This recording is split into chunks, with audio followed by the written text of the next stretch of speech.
que sea, van a tener, antes de llegar a la corteza, van a tener que hacer un relevo en alguno de los núcleos del tálamo.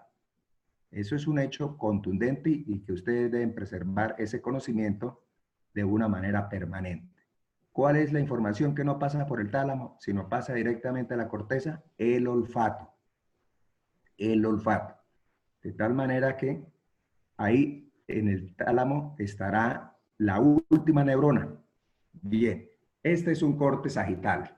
Lo pueden apreciar fácilmente, que es una foto de un hemisferio de cadáver, ¿cierto? No es un diagrama, es una foto preciosa, en donde pueden apreciarse las estructuras, en ese corte sagital, las estructuras que hacen parte del diencéfalo. ¿Cuáles son? Entonces, repitamos, esa estructura que parece, por favor, Oscar, colabórenos, esa estructura que parece un ovoide, un huevito, ese es el famoso tálamo. Mira, ahí lo está dibujando de una manera precisa, tálamo. Y por debajo de él, esa estructura de apariencia triangular, con base superior y vértice inferior, es el hipotálamo. Muy fácil entonces de recordar, porque seguiría tallo cerebral con su segmento superior que se llama mesencéfalo. Y de una vez, la continuidad dentro de la estructura del sistema nervioso, pues viene a ser el diencéfalo, ¿cierto? Viene a ser el diencéfalo. Entonces, ese marco de ubicación no hay que olvidarlo, ¿de acuerdo? Entonces, ya sabemos que el tálamo va a ser una zona de relevo de la información sensorial, excepto el olfato. El tálamo, esa masa de sustancia gris, está constituida a su vez de gran cantidad de núcleos. Algunos de ustedes ya los oyeron. BPL, que es ventral posterolateral, BPM, que es ventral posteromedial, el núcleo geniculado lateral, etcétera, etcétera. Entonces, hoy vamos a tratar de integrar de la mejor manera posible esa situación anatómica y a la vez los vamos a integrar con la función. De nada sacamos con identificar los núcleos, identificar las estructuras, si no sabemos cómo se relacionan funcionalmente. ¿De acuerdo? Entonces, ese diagrama ya queda de una manera precisa visualizada la ubicación del tálamo y del hipotálamo. Bien, de hipotálamo, un adelanto, 3 o 4 funciones del hipotálamo. Esa área tan pequeña de apariencia triangular y que está debajo del tálamo, asume unas funciones determinantes. Determinantes. Primera, es ahí en el hipotálamo en donde se modela, se coordina la información autonómica, o sea, el sistema nervioso autónomo, con sus dos derivados, simpático y parasimpático. La modulación de ese sistema nervioso autónomo se hace ahí, en el hipotálamo. El hipotálamo, dependiendo de la información que llegue, ¿cierto? Dirá, es decir, procesará en ese momento como una respuesta cuál de los dos los va a activar, si el parasimpático o el simpático. Y voy a colocar dos ejemplos sencillos que son muy dados de la vida cotidiana, ¿no? Algo que nos cause un gran impacto, ¿no? Estamos reunidos en una sala y empezamos a oír unos ruidos que por aprendizaje sabemos que son unos tiros, ¿cierto? Estamos tranquilos oyendo en la sala y oímos unos tiros. Inmediatamente, esos son una información de carácter ¿qué? Acústico. De tal manera que la información acústica que va hacia la corteza también va a enviar derivaciones, conexiones al hipotálamo. Y ese hipotálamo va a procesar esa información. ¿Cuál es la respuesta en ese procesamiento? ¿Qué experimentamos nosotros cuando oímos esos ruidos tan perturbadores? Nos colocamos inmediatamente en estado de alerta, ¿cierto? Nos miramos unos a los otros, ya algunos comienzan a levantarse para huir, si es el caso, ¿cierto? Si vienen más tiros, ahí sí que salimos corriendo. Y vamos a desarrollar unas habilidades de huida para saltar, etcétera, etcétera, ¿cierto? Eso, ¿qué ocurrió en el sistema nervioso? El hipotálamo percibió esa sensación sonora, la interpretó y le dijo al sistema, a las conexiones del simpático, actúe usted. Y al parasimpático lo inhibe en ese momento. Al activar el simpático, ¿cuáles serían las respuestas? Aumento de la frecuencia cardíaca, ¿cierto? ¿Por qué? Porque requiere el corazón bombear más sangre a esa nueva necesidad de urgencia. Nuestra circulación en los músculos se incrementa para que los músculos puedan generar acciones de contracción optimizada, podamos saltar, ¿cierto? Y nuestras pupilas están dilatadas con el objeto de ¿qué? Entre otras cosas, de captar mejor la información del entorno. Caso contrario, ¿cierto? Estamos sentados en una mesa y empiezan a servir y empiezan los olores del buen alimento a ser percibidos, ¿cierto? El hipotálamo capta esa información en ese momento de carácter olfativo y procesa que el sistema que requiere en ese momento activarse no es el simpático, sino el parasimpático. ¿De acuerdo? Es decir, el individuo se tiene que preparar para la ingesta del alimento y la digestión de ese alimento. Entonces, el hipotálamo procesa la información y en ese momento va a activar las conexiones y los núcleos de carácter parasimpático. Ejemplo, el núcleo salivatorio superior para que se produzca suficiente saliva en la cavidad de la boca, ¿cierto? El núcleo salivatorio inferior que hace la misma labor. El núcleo dorsal del vago para que el vago comience a secretar ácido clorhídrico en el estómago y empiece también a aumentar la contracción de los intestinos. Es decir, cómo el parasimpático comienza a preparar al individuo a la circunstancia que debe enfrentar. Eso lo moduló el hipotálamo.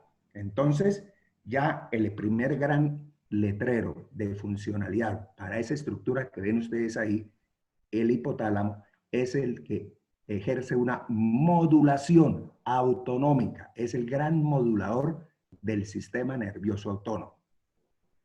Igualmente, el hipotálamo ejerce otra modulación de extrema importancia y es un modulador neuroendocrino.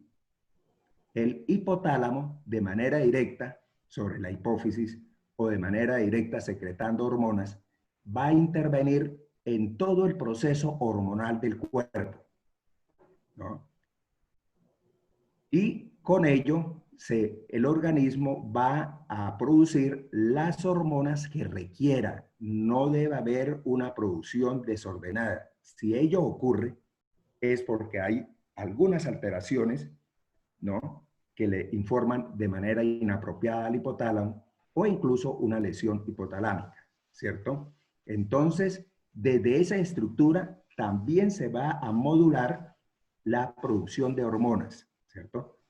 Repito, bien de manera directa, el hipotálamo, lo vamos a ver luego, va a producir dos hormonas de manera directa o enviando precursores hormonales, es decir, moléculas precursoras para que la adenohipófisis, que está abajito en la silla turca, secrete las hormonas sexuales, secrete la hormona de crecimiento, etc. Entonces ya tenemos dos grandes funciones a las que no hay que olvidar nunca, le corresponden realizar al hipotálamo. Funciones agregadas. Él participa en la regulación de la temperatura. En la regulación de la temperatura, ¿no? Otra función agregada. Funciona en otros eventos como la regulación, imagínense, de los líquidos corporales. De los líquidos corporales. Al liberar la hormona antidiurética. Ahí vamos a ver cómo el hipotálamo capta cómo es el estado de nuestros líquidos, cómo es el estado de la osmolaridad, que se interpreta como la cantidad de soluto en un medio líquido. Esa es la osmolaridad. Eso la capta el hipotálamo y, dependiendo de la circunstancia, va a liberar la hormona antidiurética. Entonces, se considera un regulador de los líquidos, dándole la orden ¿a quién? Al riñón, para que retenga o para que deje soltar los líquidos. Entonces, vean ustedes lo importante de esa situación. Después, vamos a seguir mostrando otra serie de cualidades o de funcionalidades que tiene el hipotálamo. Bien, entonces esa imagen queda concreta para conceptualizar esos dos componentes. Tálamo como el último relevo de la información sensorial. Y pueden ver ustedes, hay muchas imágenes parecidas que nos permite ubicar. La intención es esa, ubicar en el espacio, en el gran componente del encéfalo, saber dónde está el tálamo y saber dónde está el hipotálamo. Ahí pueden ver ustedes esa imagen del tálamo como un huevito acostado y el hipotálamo como esa estructura de aspecto triangular que está debajo del tálamo, ¿cierto? Y ahí en esa imagen nos podemos ver de una manera precisa cómo el hipotálamo, a través del tallo hipofisiario, mírenlo, presente el profesor, el tallo hipofisiario, se conecta con esa glandulita que es del tamaño de una alberja, la hipófisis.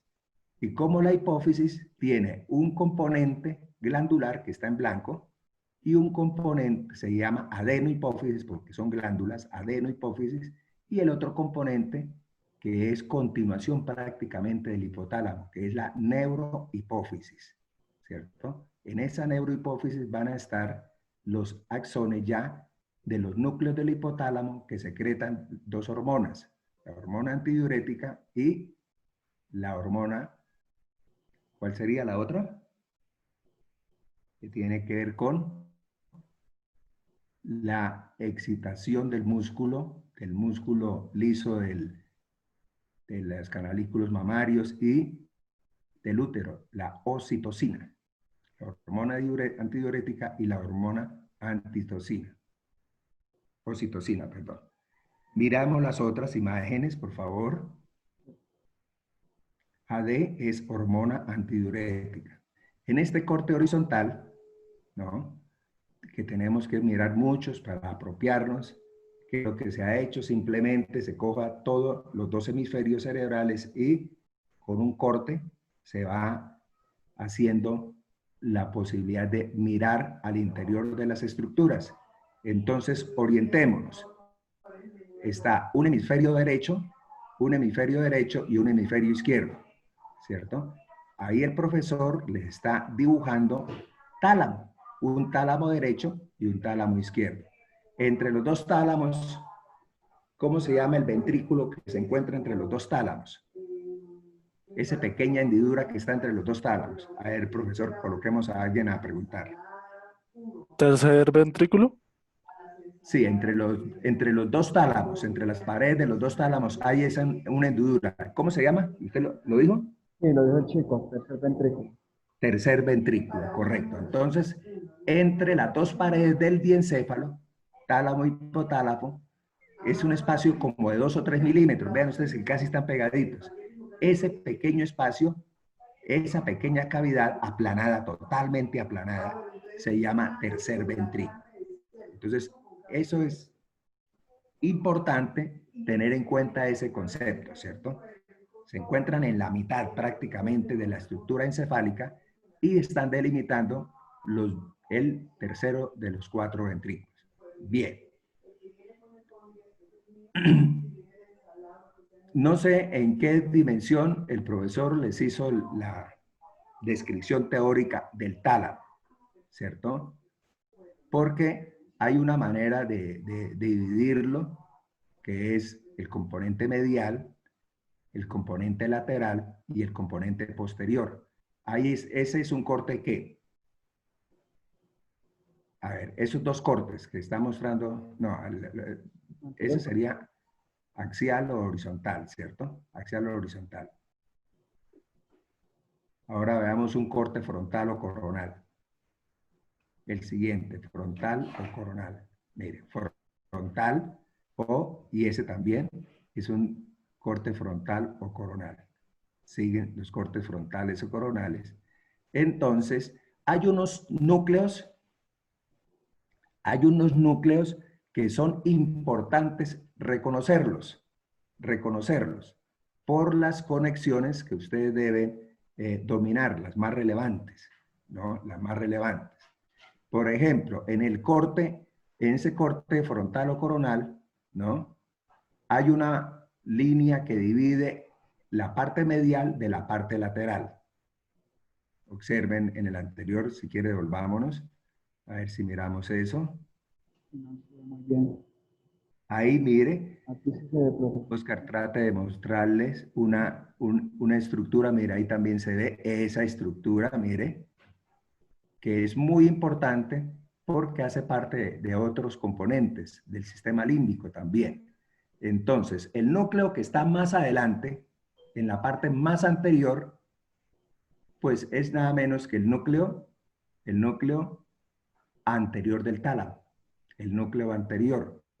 Y ese núcleo anterior del tálamo va a recibir información muy abundante de un núcleo del hipotálamo, que es el núcleo mamilar. A ver, recordemos el núcleo mamilar con otra imagen. Aquí nos toca irnos pasando de imagen en imagen. A ver si encontramos el núcleo mamilar. Aquí, profe. Lo encontramos ahí, encontramos el corte, mire, esas bolitas, mire, esas dos bolitas son parte del hipotálamo, mire, la parte inferior. Y de ahí comienza hacia arriba, ven una bandita blanquecina, mire, va subiendo la bandita blanquecina hasta llegar a la parte superior. Muéstrenle solamente la bandita blanquecina. Sí, profe. Aquí es más difícil editar.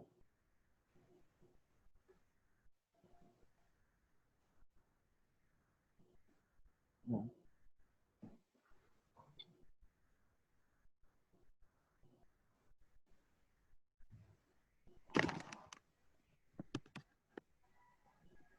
Ahí va, sigue subiendo. Del núcleo mamilar sigue subiendo. Ahí ven la pared medial, pero esa es la otra bandita. Esa es la otra bandita, ¿cierto? Y ese vendría a ser el segundo, el que colocó, el fascículo mamilo-talámico. Es una conexión importante entre el hipotálamo y el tálamo, ¿cierto? Hipotálamo sería abajo con su núcleo mamilar, que es del hipotálamo, y arriba la llegada final sería el núcleo anterior del tálamo. La conexión que los une, el tracto que los une, se llama mamilo-talámico, mamilo-talámico. Y tiene importancia en la conexión, sobre todo del sistema límbico, ¿cierto? El sistema del comportamiento, el sistema de las emociones, el que regula también la conducta sexual, etcétera, ¿cierto?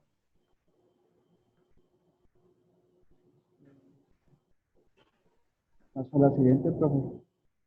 La siguiente, para mirar una distribución, y los vamos a ver, los núcleos que se ubican atrás, que ustedes ya conocen.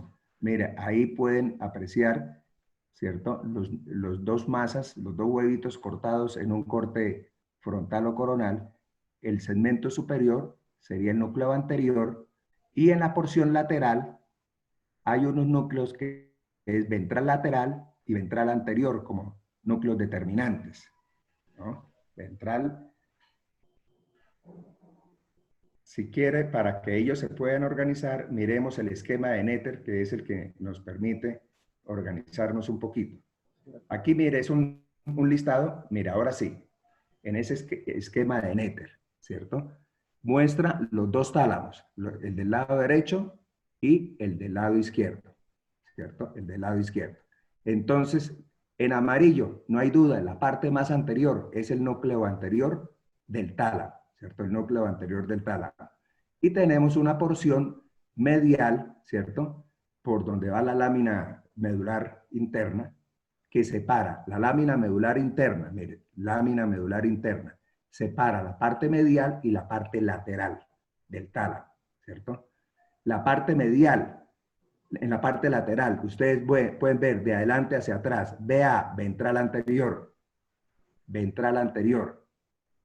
luego ventral lateral, y después ya los del núcleo ventral posterior, que ustedes ya conocen, dos muy importantes que les ha mencionado el profesor Ayala, que es BPL y BPM. ¿Se acuerdan? BPL, a ver quién me acuerda, a ese núcleo, BPL, ¿qué información llega? A BPL, ¿qué información llega? BPL. Lorena Puentes.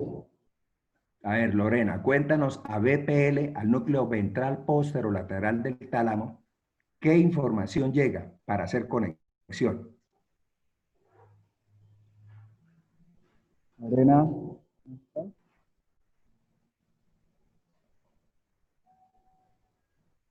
¿Sensitiva? ¿Sensitiva? Sensitiva, pero ¿de qué parte del cuerpo? Estos dos núcleos los menciona uno a diario, ventral posterolateral y ventral posteromedial, como lo ven ahí en la gráfica de Netter. Están en la parte superior y lateral, y la otra en la parte superior y un poquito más, más medial. Es la información que viene del tronco y las extremidades. No lo oímos, no lo oímos. Háblenos más durito, por favor. Es la información que viene pues de la parte superior, como del tronco y las extremidades, pero información como dolor, temperatura. eh, Toda la sensibilidad general del cuerpo, así de contundente, del cuerpo, llega a BPL, ¿no? Sensibilidad general, dolor, temperatura, tacto, vibración, toda la sensibilidad del cuerpo llega, lógico, del lado contrario. Si estamos colocando BPL del tálamo derecho, pues llegará la información del lado izquierdo, porque recuerde que la información sensorial se cruza en la segunda neurona de relevo. Mientras que toda la información sensorial de la cabeza y sus cavidades llega al núcleo que está ahí al ladito, a BPM. O sea, simplemente una es la distribución de la cabeza, donde llega toda la información de la cabeza, ¿cierto? Y sus cavidades, por ejemplo, las fosas nasales, los senos paranasales, la cavidad de la boca, ¿cierto? Mientras que a BPL, ventral posterolateral, llega toda la información sensorial del resto del cuerpo, es decir, desde el cuello hacia abajo, ¿no? Entonces ya es algo muy importante, reconocer que a esos habíamos partido del concepto de que al tálamo es la gran estructura de relevo de la información sensorial antes de que llegue a la corteza. Ahora lo estamos corroborando. Al llegar la información a estos núcleos, hay sinapsis. Y lo que va a ocurrir es que las neuronas que estaban ahí ubicadas formando los núcleos de BPM y BPL le van a enviar la conexión ya a un área específica de la corteza. Debe llegar siempre a un área específica, o sea, al área somato es cuerpo, sensorial, o sea, al área sensorial de la corteza cerebral. Entonces, esa es la dinámica que ustedes tienen que ir asimilando. Esto es un poco abstracto, no le estamos mostrando, no pueden palpar, pero hay tanta información, tanto esquema, que eso le permite hacer uno la trazabilidad de una vía. Lamentablemente hay personas que no tienen esas competencias como innatas, ¿cierto? o sea, la visión abstracta, la visión de la imaginación. Otras son más concretas.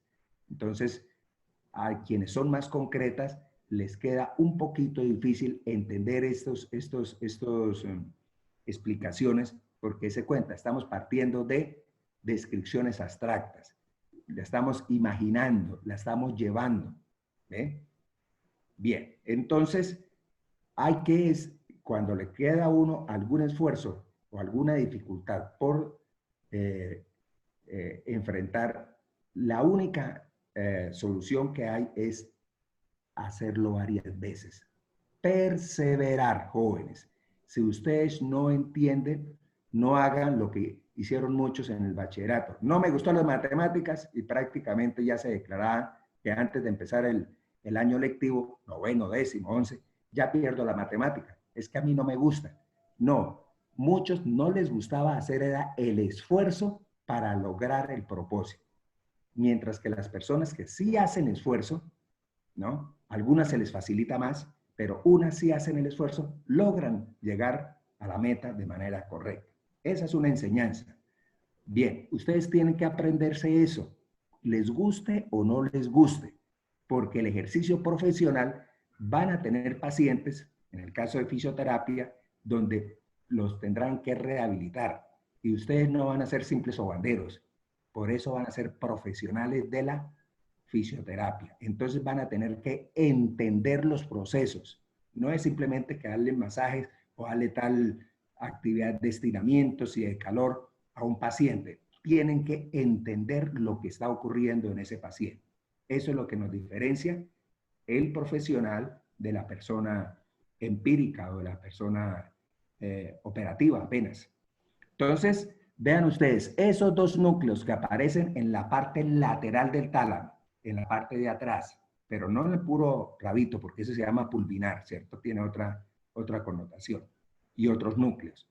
Tenemos entonces BPN y BPL.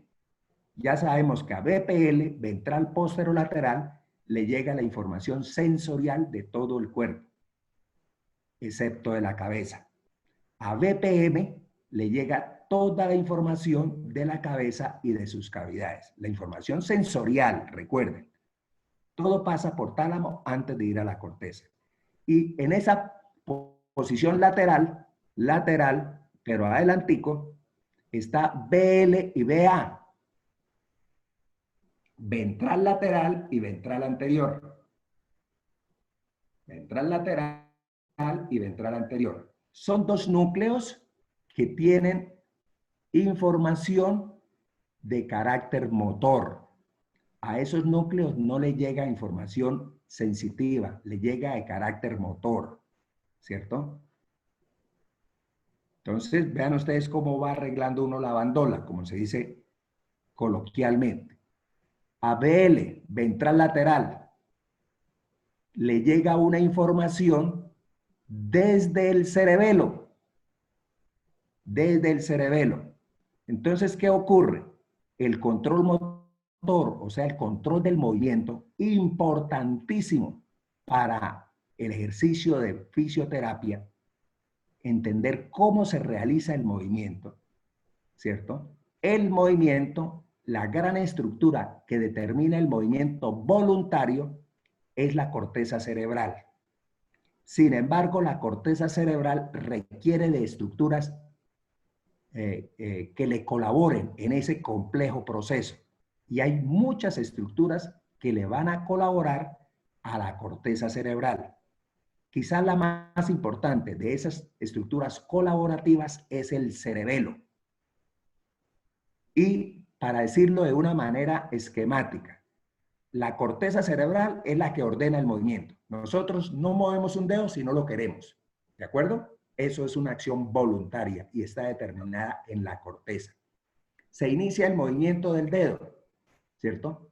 ¿Quién lo ordenó? La corteza cerebral.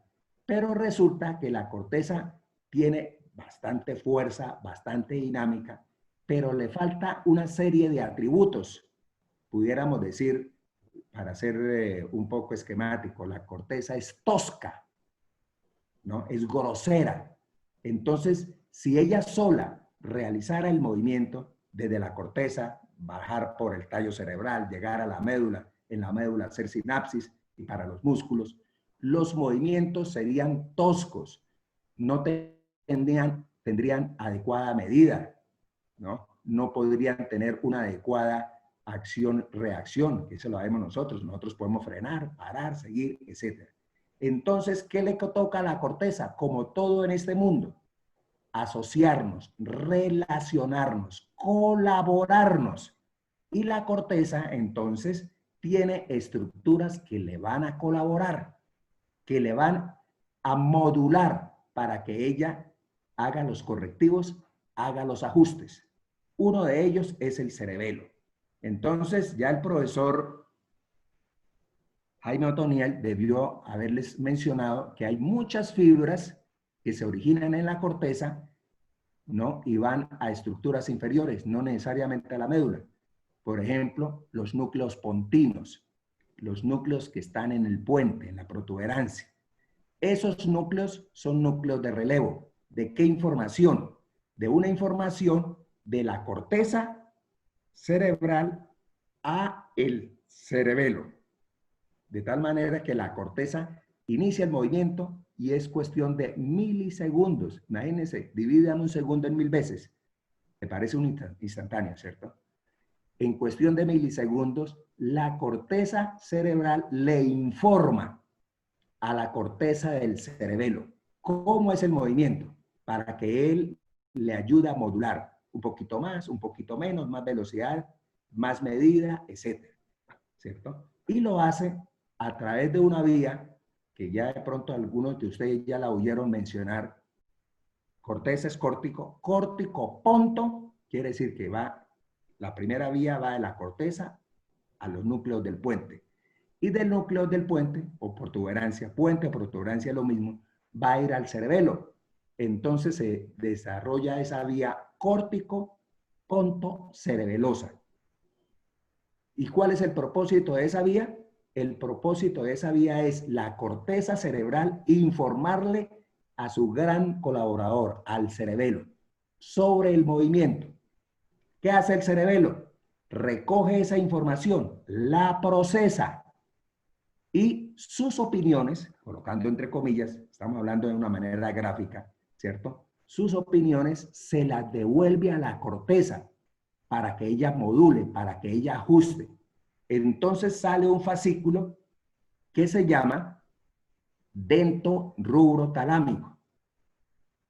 Quiere decir, sale del núcleo dentado del cerebelo, va al núcleo rojo, que ya lo debieron mencionar en el mesencéfalo, y termina en el tálamo. ¿A qué parte del tálamo? Ahora sí, dirían ustedes, ¿y por qué nos estaba mostrando BL? Ese es el núcleo que recibe esa información. Estos estornudos no son de COVID, por favor. Estoy sintiendo un problema de alergia, entonces a veces me genera esa estornudera, pero estoy bien guardadito, no he salido a la calle, entonces no hay ningún problema por COVID. Tranquilos, muchachos. Y ni les va a llegar a ustedes estos estornudos, ¿cierto? ¿Sí me están oyendo? Sí, señor. Sí, señor. Claro, ¿me oyen? Si me oyen, claro, profesor, lo oímos, estamos despiertos desde las 5 de la mañana. Digo de una vez, no creo. Bien, entonces, ese núcleo BL, ventral lateral, va a recibir la respuesta modulatoria que le dio el cerebelo a la información que estaba enviando la corteza cerebral. Como todo pasa por el tálamo y luego a la corteza, pues de ese núcleo BL, ventral lateral, van a salir los axones que llegan a la corteza motora y le informan que las modulaciones que hace el cerebelo, ¿de acuerdo?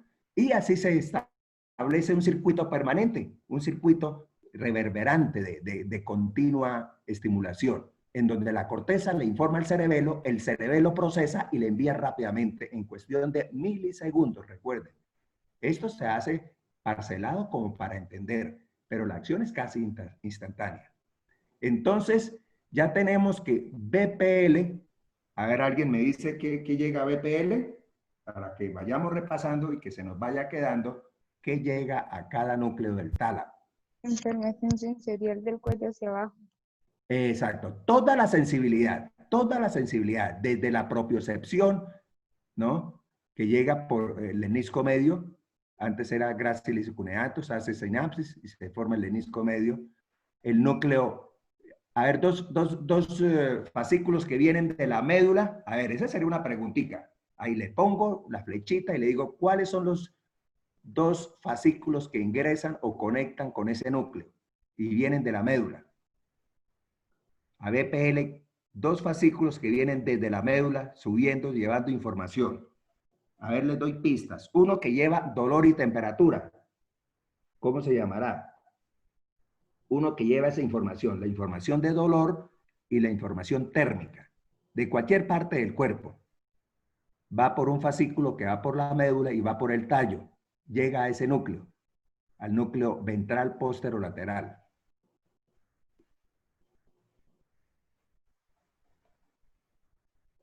¿Cómo se llama ese fascículo? Si viene de la médula, empieza por la palabra espino, ¿cierto? El prefijo es espino. Espinotalámicas lateral.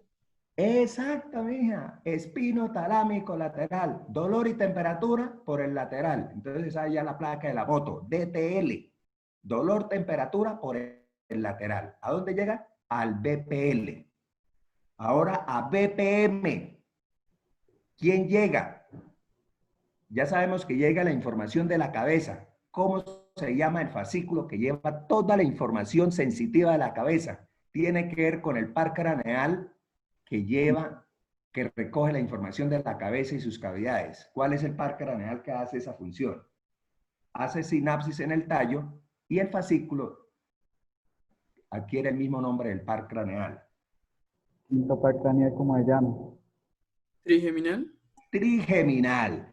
Entonces ya van entendiendo ustedes. Dolor y temperatura, espino talámico, lateral. Tacto y presión, espino talámico, anterior. ¿A dónde va a llegar?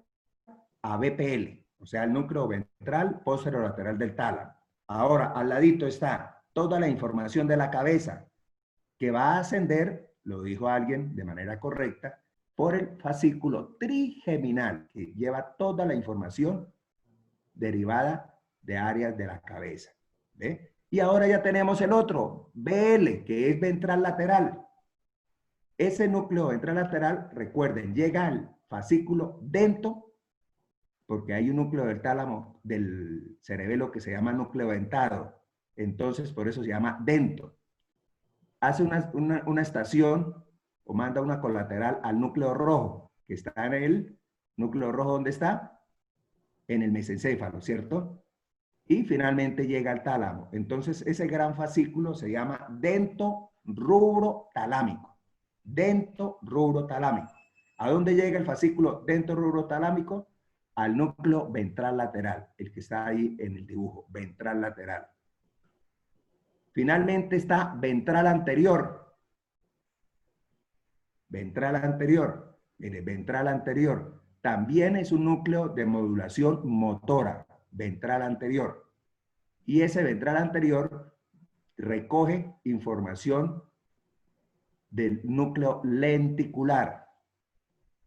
Núcleo lenticular, específicamente del globus pallidus, ¿no?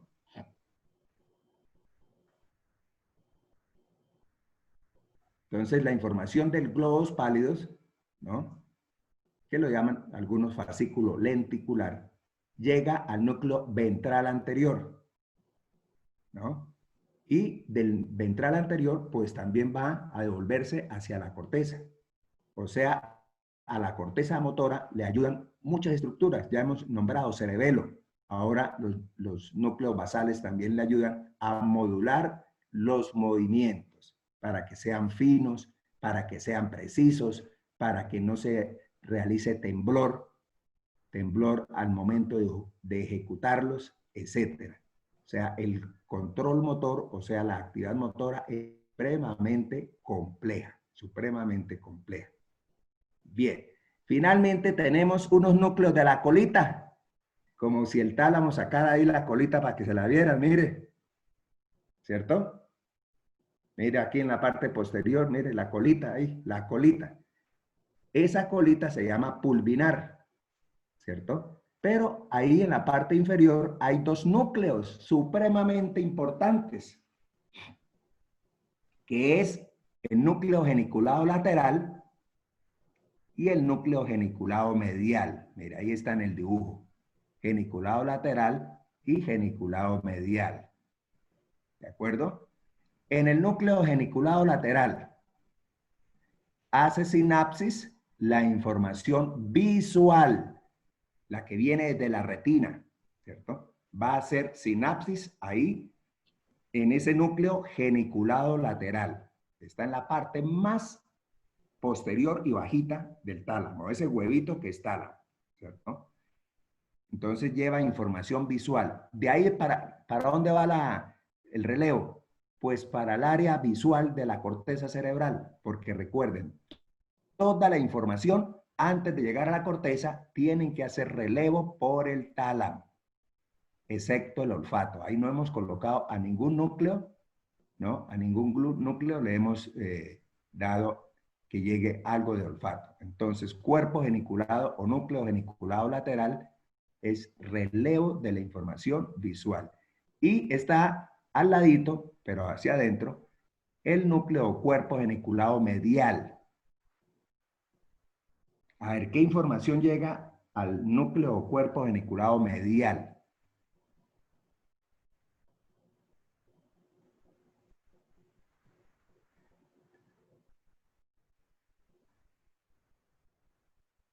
Alguien conteste, por favor. La audición. Audición, ¿cierto? Cuerpo geniculado medial. Y de ahí, pues a la corteza auditiva primaria. Entonces se cumple la premisa de que antes de llegar a la corteza se tiene que realizar relevo en el tálamo. Se tiene que realizar relevo en el tálamo. Los únicos que no hacen relevo son la información olfativa, que esa sí pasa directamente, ¿cierto? Desde el bulbo olfatorio, que está sobre la lámina acribosa, pasa directamente a la corteza. Pero desde luego hacen conexiones que le envían sobre todo al hipotálamo para que determine respuestas de carácter autonómico. Recuerden que somos muy sensibles, muy emotivos a las estimulaciones olfativas, ¿cierto? Si el olor es agradable, nos pone contentos, nos pone risueños, ¿cierto? Al contrario, si el olor es desagradable, nos hace fruncir el ceño, nos hace emitir expresiones ofensivas, etcétera, etcétera. Entonces, desde luego, el olfato genera mucha emotividad y genera respuestas de carácter autonómico. Si el olor es desagradable, incluso experimentamos náuseas.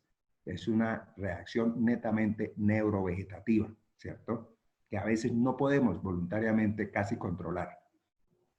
Los que estamos en el sector salud, sí nos tenemos que ir acostumbrando, el que no lo tiene que aprender a convivir con situaciones embarazosas en términos de olor, ¿no? Que el paciente, perdónenme la expresión, está cagado, ¿cierto? Entonces, no, yo salí corriendo y armar un estruendo que porque el paciente está con popis. No, le toca a uno respirar profundo y tomar dominio de la situación, ¿cierto? En fisioterapia, a veces, aunque se le debe indicar a los pacientes que se deben presentar en buenas condiciones de higiene, pero a veces pueden llegar ustedes a hacer la terapia a un viejito con una pecueca que, mejor dicho, trastorna el ambiente, ¿cierto? Entonces, vean que le toca a uno a veces estar en esos escenarios incómodos, pero los tiene que saber manejar. No es que nosotros seamos insensibles, sino nos toca racionalmente aprender a generar unas actitudes que no generen crisis, porque si no, la vida sería a toda hora llena de problemas. Bien. ¿Qué más les metemos a estos chicos de... Este esquema, mire, es muy bonito, donde está mostrando cómo el anterior, Este rojo. mire, le están mostrando a ustedes cómo desde los diferentes núcleos, se hacen proyecciones, mire, se hacen proyecciones a la corteza. Mire, ven ahí, ventral lateral, ventral posteromedial, mire, se proyectan las fibras a las áreas sensitivas, que son las de verde, se proyectan las fibras a las áreas sensitivas de la corteza. Como de los núcleos mediales, estos que están en rojito, tienen la posibilidad, ¿cierto? Los núcleos mediales a proyectar, mire, a la corteza prefrontal. O sea, esa tiene que ver mucho con el raciocinio, ¿cierto? Con la interpretación de los estímulos, ¿no? Y las respuestas que nosotros podamos darle a una serie de estímulos, ¿no? Mire cómo responde uno, le están sacando sangre. Mire cómo debe ser. Le están sacando sangre. Todos sentimos un dolorcito. El niño que no ha aprendido, ¿no? Porque es un proceso de aprendizaje todo en la vida, entonces él rechaza, retira el brazo, lo toma como una situación tremendamente adversa. ¿Qué es lo que se tiene que tener la paciencia y indicarle que le duele un poquito, pero es el examen, que para que se aliente el niño, etcétera? De tal manera que van pasando los años y él empieza a asumir ya conductas más reflexivas, ¿cierto? No vamos nosotros a aceptar que una persona de 25 años le vamos a tomar sangre y sale corriendo y chilla y se manda al piso. Y esto parece un niño, no ha evolucionado. Entonces se debe a que las conexiones, en este caso del tálamo medial, que son conexiones más hacia la corteza prefrontal, o sea, la corteza del pensamiento, pues esas conexiones derivan a que sí, me duele. Yo tomo la conciencia, me duele, pero debo ser paciente, aguantarme un poquito el dolor para el beneficio que me van a dar con tomarme una muestra y decirme de que estoy enfermo, es decir, los resultados, o una inyección, o una extracción de una muela, etcétera. Uno va tomando ya conciencia y con ello le permite tolerar y adoptar una conducta de la mejor manera. Miren los del geniculado medial. Se proyectan hacia la corteza auditiva. Mire. Y mire los del geniculado lateral. Se proyecta atrás a la corteza visual. Entonces, es una verificación de cómo los núcleos del tálamo, desde allí, se van a proyectar a sitios específicos de la corteza, propios del área que se está constituyendo la vía visual, pues va a conectar con geniculado lateral, no va a conectar con BPM, va a conectar con el geniculado lateral. Y el geniculado lateral va a conectar con el área posterior del lóbulo occipital, que es el área visual. Y así sucesivamente. Esta imagen, por favor, la repasan para que tengan ustedes presente cómo es la conectividad del tálamo. ¿Cómo es la conectividad del tálamo? ¿De acuerdo? Pasemos. Ya entraría el hipotálamo. Bueno, vamos a hacer, ¿qué salió ahí en la gráfica? Principales conexiones. Ah, mire, esto es una manera de mostrarles cómo se va a conectar, ¿no? Y ven ustedes, núcleo del tálamo, la abreviación, núcleo anterior. ¿De dónde viene la principal aferencia? Viene del tálamo, ¿cierto? Del tubérculo mamilar, aferencia del tálamo, o sea, el fascículo mamilotalámico, ¿no? Lo que les decía, el núcleo ventral lateral, que traía el fascículo dento rubro talámico, entonces del cerebelo y del núcleo rojo la aferencia. Luego sigue cordón posterior, cordón lateral, todo lo que son las extremidades y el tronco, ¿ve?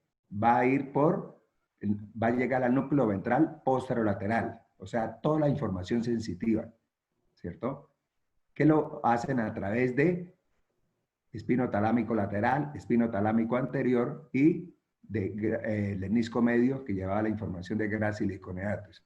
Ahora, tracto trigemino talámico, o sea, la de la cabeza. ¿A dónde va a llegar? Al núcleo posteromedial, ¿cierto? Brazo inferior, parte de la vía auditiva, entonces va a llegar al cuerpo geniculado medial.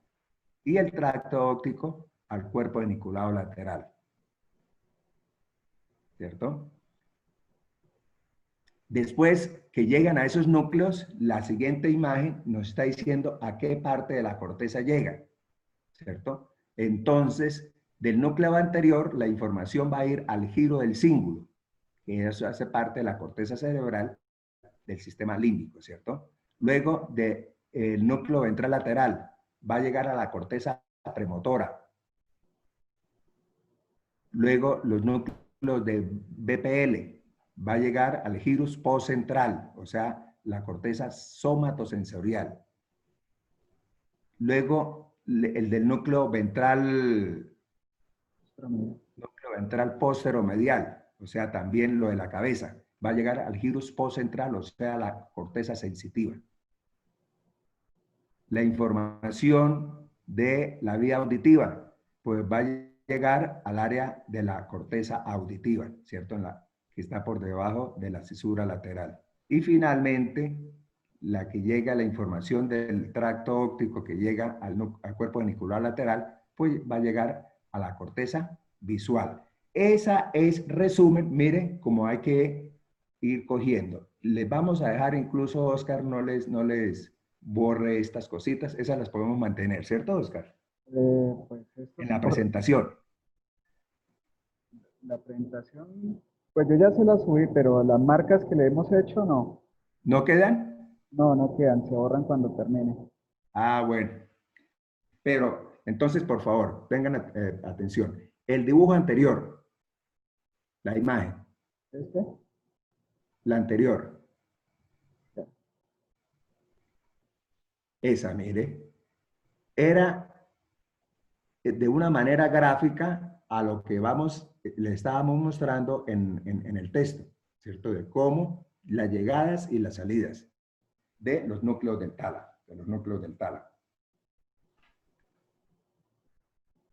Bueno, ¿alguna pregunta?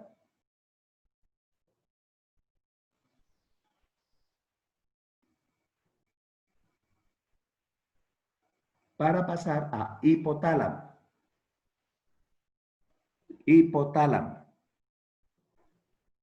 Volvemos con imágenes que les permita al estudiante nunca olvidar ese pequeño triángulo que está debajo del tálamo, en la parte central del encéfalo.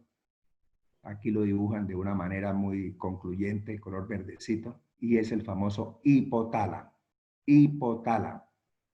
Y recordemos que le anunciamos funciones grandotas para nunca olvidar. Modulador neuroendocrino, esa acción del hipotálamo de poder coordinar todo el funcionamiento endocrino del cuerpo, ¿cierto? Modulador del sistema nervioso autónomo. Todo lo que se origine de estímulos externos y que nos generan respuestas autonómicas, o sea, involuntarias. Nosotros no podemos controlar de que si estamos ante una situación de agresión, nos vienen alguien con cuchillos, pues de una vez, esa es una imagen visual que vamos el hipotálamo a interpretar rápidamente y la respuesta nuestra es los ojos se nos ponen dilatados, el corazón aumenta rápidamente su frecuencia, respiramos también como esta y estamos dispuestos a la huida. O recuerden que del miedo se expresan dos acciones. Si se es agresivo ante el miedo, se entra a un acto de valentía o de heroísmo. Pero si se huye, pues es una acción que es lo más frecuente, la huida, y algunos lo ubican como cobardía, ¿cierto? ¿No? Pero es preferible que digan, aquí corrió alguien, y no que digan, aquí mataron a alguien, ¿cierto? Bueno, igualmente regula la temperatura, los decíamos, igualmente el hipotálamo regula el control o regula el componente, el compartimiento hídrico, o sea, la hidratación de nuestro cuerpo, participa en procesos de vigilia y de sueño, participa en procesos de control del apetito y el control de la saciedad. Imaginen, todas esas funciones son responsabilidad de ese pequeño triángulo que acaban ustedes de estar visualizando. El control de la saciedad, hay un centro de la saciedad, ¿cierto? Hay un centro del apetito, ¿cierto? Hay el regulador de los líquidos corporales, regulador de la temperatura, etc. Entonces, podemos ver que el hipotálamo, esa estructura tan pequeña, pues tiene unas funciones muy, pero muy relevantes, relevantes. Sigamos viendo los hipotálamos. En esa gráfica pueden ustedes apreciar las estructuras que les son cercanas, mire. Y se hace ahí mire, para que entiendan la imagen grandota, se le hace zoom y mire lo que nos está mostrando, ¿cierto? Entonces, ese triangulito que ustedes vieron, está constituido a su vez de múltiples, de varios, el número es bastante plural, pequeños núcleos con funciones definidas, ¿no? Con funciones definidas. Por ejemplo, empecemos a nombrar núcleos tan importantes. El que está adelante y está de color morado, ¿cierto? El núcleo preóptico o supraóptico, lo llaman algunos, ¿cierto? El que está de verde, núcleo paraventricular, ¿no? A esos dos núcleos, supraóptico y paraventricular, que están ubicados en la parte anterior, tienen como función sus axones, los proyectan hacia la hipófisis. Mire lo que está haciendo el profesor, sus rayitas, esos axones del núcleo supraóptico y paraventricular, los axones de esas neuronas van a constituir una porción de la glándula hipófisis, ahí la está mostrando, que es la neurohipófisis, Luego, esos núcleos supraóptico y paraventricular van de manera directa a producir dos hormonas. ¿Alguien me dice cuáles son las hormonas que secreta directamente el hipotálamo?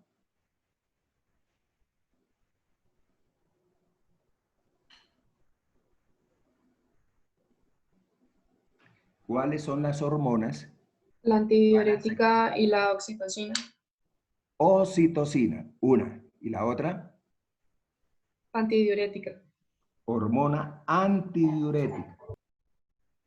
Entonces son dos hormonas importantísimas y son secretadas directamente por esos dos núcleos, el paraventricular y el supraóptico, de el hipotálamo. Ya saben dónde lo están ubicando. Miren, la parte anterior y supraóptico porque está encima del quiasma óptico, ¿cierto? No tiene otra connotación. ¿Qué hace la oxitocina? Brevemente.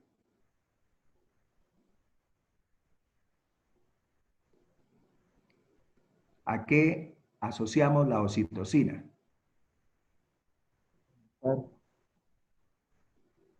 La oxitocina nos ayuda, digamos, en el momento del parto. Sí. La contracción uterina. También a secretar la Desencadena leche. las contracciones uterinas. Ajá. Quiere decir, nos imaginamos que ya en la etapa final del embarazo comienzan a producirse niveles más altos de oxitocina, ¿cierto? Niveles más altos de oxitocina, ¿cierto? Entonces, esos niveles más altos de oxitocina producidos por esos núcleos supraóptico y paraventricular van a actuar sobre el músculo del útero y van a empezar a generar contracciones cada vez mayores si la materna ya está en los últimos 15 días, comienza a sentir contracciones, dice, uy, ya, y el niño comienza a ubicarse. Pero ya cuando comienza el trabajo de parto, no son contracciones por ahí cada hora o cada 2 horas. No, se generan ya un estado de contracción sostenido. 3 contracciones, por ejemplo, en 10 minutos. Eso indica que ya la señora empezó a trabajo de parto. Ya no se puede detener, como se dice coloquialmente. Y esa labor de la oxitocina va a generar que el útero se dilate, el cuello uterino se dilate y pueda salir a través de ese espacio el feto que se va a volver en un recién nacido. Hasta estar en el útero, feto. En el momento en que ya se relaciona con el mundo, ya adquiere el carácter de recién nacido. Y esa oxitocina a la vez es responsable que de una vez que salga la placenta, el útero se contraiga y se achique como a menos de la mitad para que disminuya el sangrado después de parto. Y esa oxitocina comienza a actuar sobre los canalículos de la glándula mamaria. ¿Para qué? Para hacer secretar leche. Entonces ven ustedes qué labor tan perfecta realiza esta hormona. Y esta hormona es secretada por el hipotálamo, específicamente por los núcleos supraóptico y paraventricular, ¿cierto? Cada vez que el bebecito chupa, le genera un estímulo que debe llegar al hipotálamo y el hipotálamo como respuesta le genera mayor estimulación de esa glándula mamaria. De ahí está la explicación fisiológica que la mejor manera de que la materna suministre adecuada leche es poner a amamantar al bebé. No hay otra. No hay otra. Entre más estímulo, el hipotálamo se vuelve más fino, se vuelve más generoso y va a generar mayor posibilidad de secreción láctea. Eso, conociéndolo, nosotros incluso siendo de cualquier otra profesión, podemos explicarle a un familiar, podemos explicarle a un amigo las bondades de colocar al bebé, es decir, la obtención de leche mediante el amamantamiento directo. Nada de tarros de leche preparada. La acción natural hay que aprovecharla. Y con la inmensa ventaja psicológica de que el bebé que recibe la leche de su madre, ¿cierto? A través de ese acto tan lindo de amamantarlo, va mejorando o va estructurando una personalidad serena, una personalidad cariñosa, afectiva, etcétera, etcétera. ¿De acuerdo? Entonces, todas esas son las ventajas. Entonces, ya hemos hablado de una hormona, la oxitocina, ¿cierto? La oxitocina. Ahora vamos a hablar de la otra hormona, que ahí el profesor la colocó con ADH, hormona ADH, pues está en inglés, ¿cierto? Antidiurética. Antidiurética hormona, ADH. Bien, ¿qué hará esa ADH? ¿Alguien nos puede comentar? ¿Tiene que ver con la reabsorción de líquidos? Sí, correcto. Siga lo que sepa y nos va diciendo y nosotros le corregimos si entra en algún momento a no decir correcto. Los niveles de la presión osmótica. Sí. Que los riñones conserven el...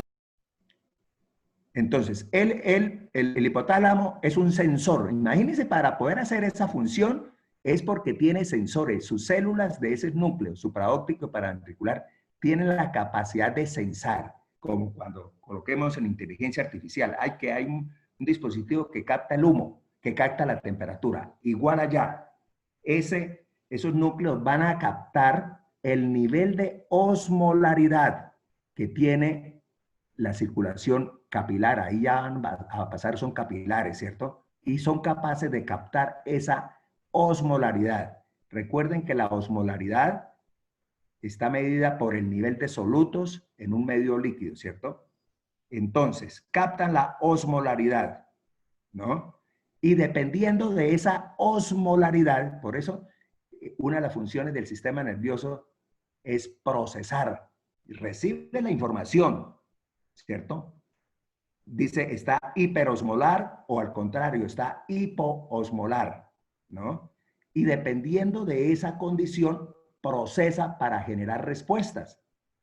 Entonces, ese es el mecanismo de funcionamiento del sistema, ¿no? Captar la información, procesarla y dar respuestas. Entonces, debemos, para que entiendan ustedes el ejemplo, saber que la osmolaridad normal de cuánto es. Ahí, eso es un poquito de bioquímica, pero creo que ya de pronto le han dado esa información. ¿Cuánto es la osmolaridad normal? De 0.3 osmoles por litro. De 300 miliosmoles, ¿cierto? Usted me lo hizo Sí, está bien, profe. con otra escala. 320 máximo. Sí. Ya ¿qué dice el profesor Oscar? ¿320 ya no es mucho? No, así era, nosotros en laboratorio clínico tenemos el rango de tolerancia hasta 0.32. ¿0.32? Sí, que es lo mismo que 320 milosmoles. Bueno, 320. No nos peleamos. 318, 319. ¿Quién da más? 320. Bueno, esa es la osmolaridad en la que funciona la mayoría de nuestros líquidos corporales. Entonces, en la cotidianidad, en la vida diaria, vamos a tener condiciones que modifican esa situación. Ejemplo, ustedes se van al paseo por el Chicamocha y resulta que no llevan suficientes líquidos. Se confiaron que eso era, como quien dice, pan comido y que llevaban una botellita y con eso era suficiente. Comienzan en ese calor del Chicamocha, en esa travesía, comienza, y ese sol de 30 y pico de grados, comienzan a sudar como caballos, ¿cierto? Eso les ha pasado, ¿cierto? Entonces, ¿qué va pasando con esa osmolaridad? Están sudando copiosamente, se les acabó el líquido, ¿no? Y están sudando. ¿Qué va a pasar con la osmolaridad? Es de 320, pero en ese momento ya comienza a variar. Entonces, ¿qué va a pasar con la osmolaridad? ¿Aumenta o disminuye? Disminuye. La osmolaridad, a ver, La entendida como osmolaridad. la concentración de solutos. Está Va a perdiendo ser alta, Ah, porque van a disminuir los líquidos, entonces el sólido va a ser mayor. Va a haber mayor concentración, ¿cierto? Va a haber mayor concentración, ¿cierto? Entonces, no se les haga raro que van perdiendo líquido y empieza, si le tuvieran un examen, ya haría 330, ¿no? Pero no hay líquido por ahí. Si le hiciera otro examen, sería 340, 350, ¿cierto? Es decir, hay una concentración, hay una hiperosmolaridad. Eso lo capta el hipotálamo. Y dice, este señor no puede seguir perdiendo líquidos, porque si no va a haber una situación adversa en su celularidad, en su funcionamiento bioquímico intra y extracelular. Entonces él capta 320, 340, 350 y de una vez esa hiperosmolaridad es interpretado por el hipotálamo para que libere la hormona antidiurética. Ante la hiperosmolaridad, él va a liberar la hormona antidiurética, y la que tiene ADH. Esa hormona va a circular y el órgano blanco de esa hormona son los riñones. Entonces van a llegar a los riñones, ¿para qué? Para que los riñones retengan, ¿cierto? Aumenten la reabsorción. ¿Cuál es el resultado ya global? De que si yo estoy entrando en una fase de deshidratación, he perdido líquidos, ¿cierto? Pues no orino, no orino. Lo han visto ustedes que son les gusta el deporte y todo, a veces a los ciclistas llegan para tomarle la prueba antidoping y los tienen que esperar, dice el reglamento, hasta hora y media después de llegar a la meta. Porque algunos, como quien dicen, la muestra, van a orinar, no orinan. Esos esfuerzos máximos y ellos tomen líquido para volver a recuperar la osmolaridad. Entonces, vean ustedes que se convierte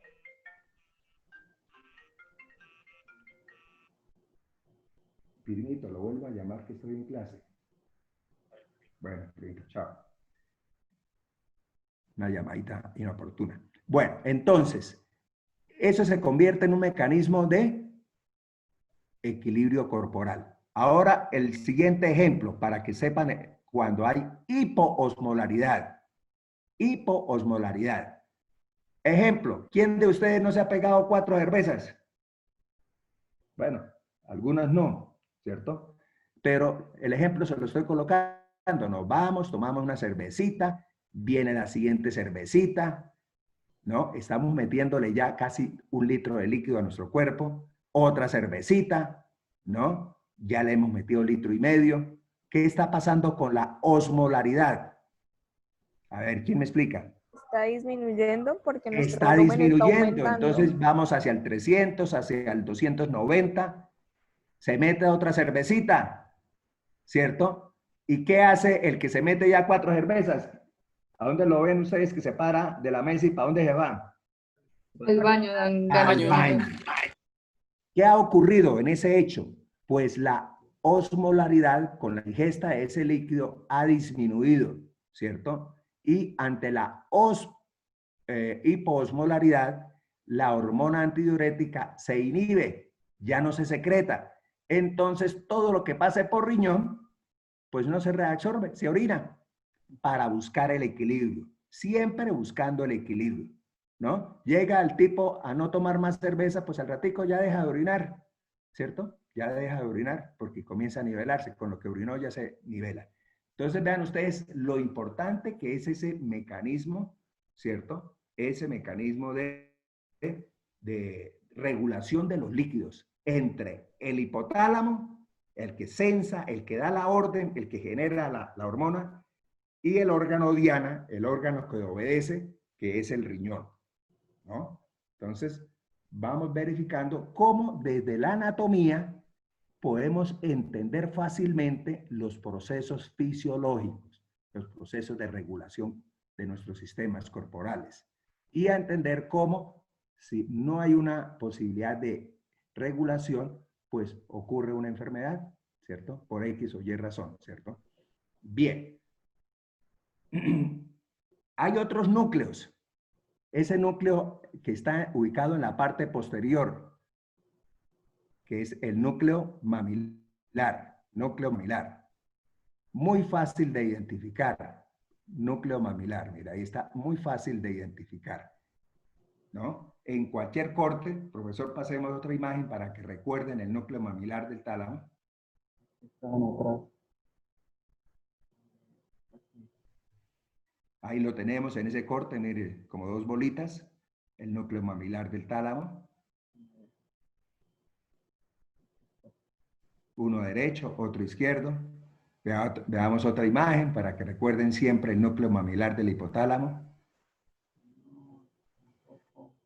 Depende de los cortes, recuerden que ahí lo tenemos, un chiquito, pero ahí está dibujado, el núcleo mamilar. Ahí está clarísimo en ese corte, ahí sí como quien dice, más claro no canta un gallo. Núcleo mamilar, miren, la parte más posterior del hipotálamo. ¿De acuerdo? Entonces, ese núcleo tiene una importancia enorme porque hace parte o participa fundamentalmente en componentes del sistema límbico, ¿no? Del sistema del comportamiento, del sistema de la actitud, de la... Y vean ustedes lo que ocurre. Ahí el profesor le estaba diciendo. Entonces, el núcleo mamilar, ese núcleo del hipotálamo, recibe aferencias, es decir, conexiones, desde una estructura del sistema límbico que está en el lóbulo temporal, que se llama, tiene como una cabecita de mar. ¿Cómo se llama ese núcleo? ¿O cómo se llama esa estructura? A ver, mostrémosla, a ver si la han visto de pronto en imágenes, si el profesor se la va a mostrar al doctor Ayala. pero aquí no sé A muy ver, bien ¿cómo se llama estas estructuras ahí donde en esta zona, pero no sé cómo la forma que se quiere. esa estructura, cómo se llama? Que parece una cabecita de mar en el corte. Así sí se ve la- Caballito de mar. ¿No les ha hablado del hipocampo? Otra, mostremos del hipocampo. Mostremos otra desde... Está mejor, pero mira. Ah, mire, el hipocampo, mire, un rollito, mire, el hipocampo. Entonces, desde el hipocampo sale una conexión que se llama fornis, el fornis. Entonces, esa conexión que se llama fornis va a conectar con el núcleo mamilar. Entonces, el fornis sirve para conectar el hipocampo con el núcleo mamilar. Y a la vez, el núcleo mamilar conecta con el núcleo anterior del tálamo. Entonces se dan ese tipo de conexiones en el sistema límbico, ¿no?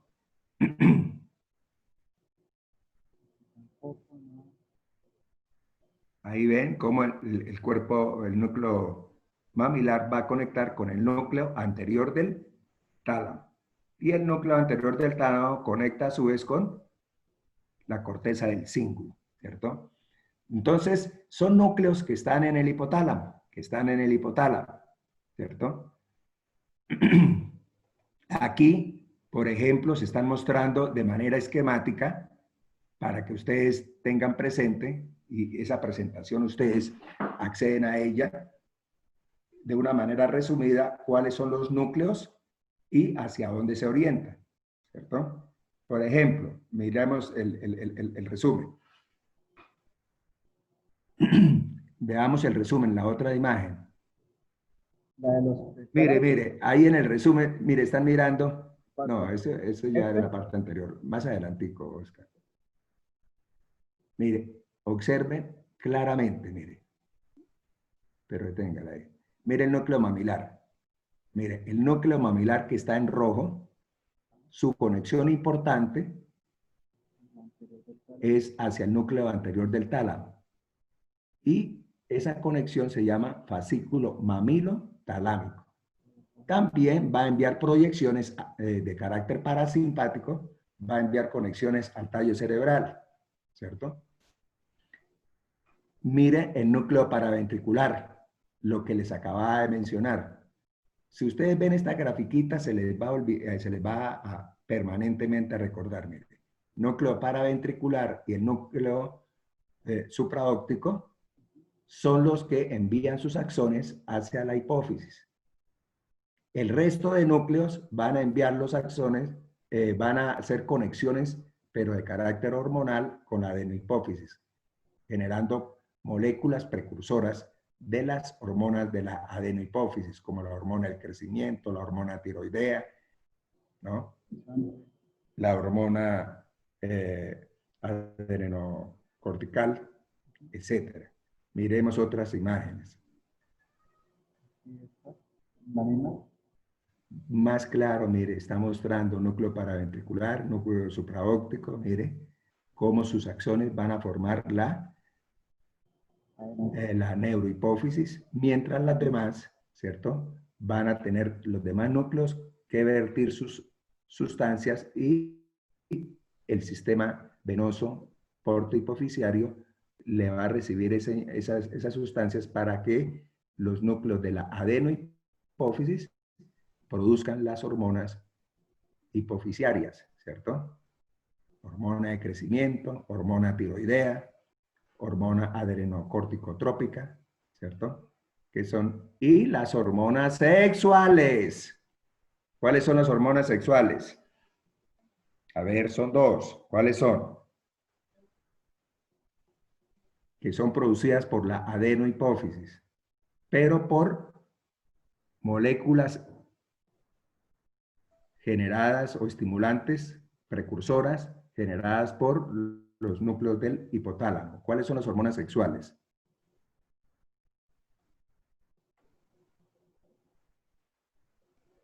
Hormonas sexuales. Estrógenos y testosterona. Sí. Esas hormonas que producen las gónadas se requieren que a la vez reciban unas hormonas desde la adenohipófisis, que son folículo estimulante, ¿cierto? Son las hormonas estimulantes de producción de estrógenos y de la testosterona en el caso del varón, ¿cierto? Bien. Algunos autores han dividido desde el punto de vista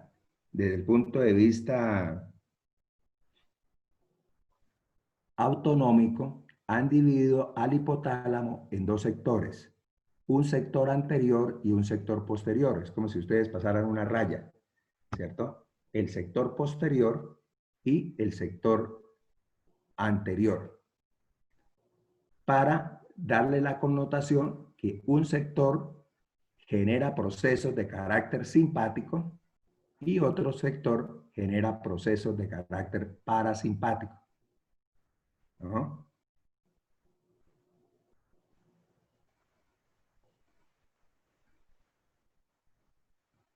Entonces se ha visto que si se estimula, por ejemplo, el sector posterior, ¿cuáles serían tres efectos? ¿Cuáles serían tres efectos que se podrían visualizar en el individuo? ¿Qué le pasaría a la pupila? ¿Qué le pasaría a la pupila? A la pupila ocular, si hay una estimulación de laboratorio en el sector posterior del hipotálamo. Le colocamos electrodos y se estimulara. ¿Se dilata? Se dilata la pupila, bien. Uno, ¿qué le pasaría a la frecuencia cardíaca? Se aumenta. Se aumenta. ¿Qué le pasaría a la frecuencia respiratoria? Se aumenta. Aumenta. Se aumenta. ¿Qué le pasaría al color de la piel? Se coloca roja. Ajá. Por Cuando usted está asustada, se le conoce que está asustada, ¿por qué? Ah, porque está pálida. Pálida y sudorosa, ¿cierto? De una vez eso nadie lo puede esconder, que está asustado, ¿no? ¿No? Bien. Y habría control de esfínteres, ¿cierto? Con respecto al sueño, ¿cómo estaría? ¿Despierto o dormido? Con tendencia al insomnio, ¿cierto? Tendencia al insomnio, a no conciliar el sueño, ¿cierto? A no conciliar el sueño, ¿cierto? Ahora, si se estimula el segmento anterior,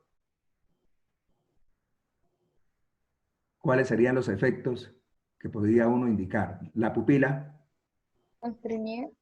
constriñida, frecuencia cardíaca. Disminuida, al igual que la respiración. Exacto, porque es la condición de reposo, como cuando vamos a echar la siesta. No vamos a estar taquicárdicos ni vamos a respirar, sino tranquilos. No estaríamos sudando, ¿cierto? Y con respecto a la vigilia, el sueño. Somnolencia. Somnolencia. A dormir rico, como dice el cuento, ¿cierto? Entonces vean ustedes también el hipotálamo cómo participa en esa situación.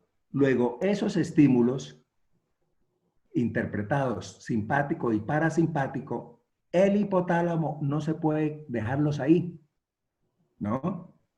Sino que utiliza un tracto nervioso que se orienta hacia el tallo cerebral, como quien dice, para comunicar sus decisiones. Recuerden que el hipotálamo es el gran modulador del sistema nervioso autónomo. Entonces, esas decisiones las tiene que transmitir al tallo, ¿no? Y hay un fascículo que se llama fascículo dorsal del procescéfalo, ¿es que se llama, Oscar? Longitudinal dorsal no es, profe. Longitudinal dorsal. Longitudinal dorsal. Ese fascículo longitudinal dorsal, pues va a conectar con estructuras del tallo cerebral y va a dar la información simpática o parasimpática al tallo cerebral, para que de ahí se conecten a su vez con los diferentes núcleos simpáticos o parasimpáticos. A uno los inhibe y a otros los estimula. Bien, Oscar, continúe. Profe, una pregunta. Sí, Usted me señora. decía que la parte anterior se iba para la hipófisis. Ellos no tienen como la parte posterior que se dirige como al hipocampo. O sea, no conectan con el tálamo. No, por eso, la adenohipófisis, adeno, o sea, la parte glandular de la hipófisis, los estímulos los recibe del hipotálamo, pero vía vascular. Por eso ven ustedes una gráfica llena de venitas y de arteritas. Mientras que la neurohipófisis es que caen directamente los axones. Caen directamente los axones ¿de qué núcleos? Del núcleo paraventricular, como ven ahí, y del núcleo supraóptico. Mientras adelante, mire, la información desde el hipotálamo es a través de vasos sanguíneos. Y ahí van a dar los precursores hormonales. ¿De acuerdo? Oscar, por favor, continúe. Señor.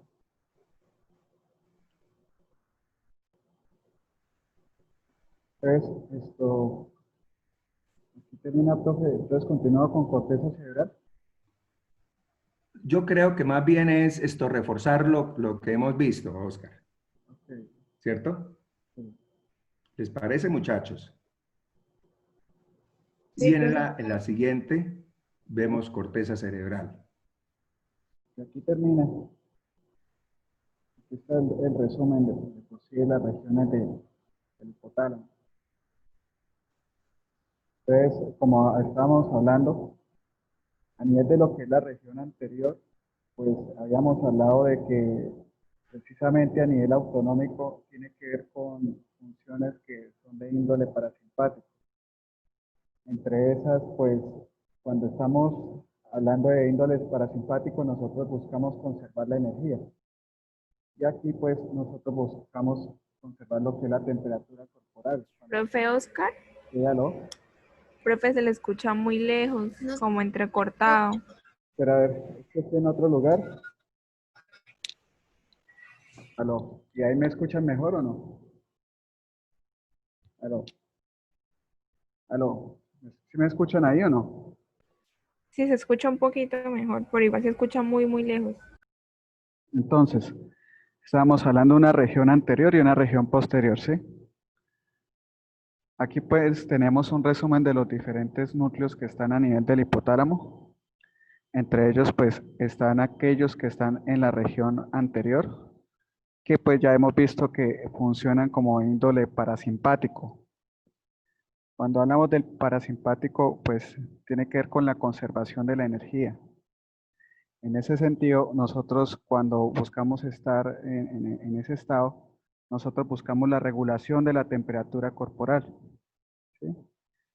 Y estos pues reaccionan más que todo cuando hay procesos de tipo o índole que puedan aumentar la la temperatura corporal. Por ejemplo, cuando hay un aumento de la temperatura, ¿sí? Ya hay otros núcleos también, como estamos hablando, que tienen que actuar a nivel de lo que es la respuesta parasimpática. Aquí están. Y un ejemplo de aquellos que se conectan, aquí hay una estructura también que tiene que ver con la región anterior. Esta estructura es la glándula pineal. Esta estructura es una de las pocas estructuras que a nivel del encéfalo que no tienen barrera hematoencefálica. La función de ella han visto que es secretar melanocitos y pemiocitos. ¿Saben para qué sirven los melanocitos?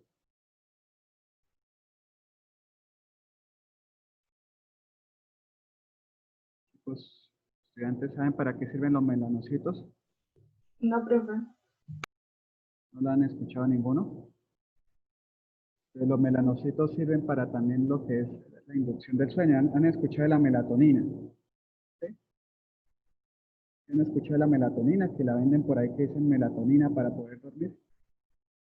Entonces, los melanocitos tienen la capacidad de producir melatonina. Y ellos van a ir hacia la parte anterior del tálamo, el hipotálamo, perdón, y van a descender a través del tabique hipofisiario. La hipófisis tiene un tabique en la mitad entre la hipófisis y la neurohipófisis. En toda su mitad tiene un tabique. Entonces con eso se secreta melatonina para poder relajar y permitir lo que es un efecto parasimpático a nivel del organismo.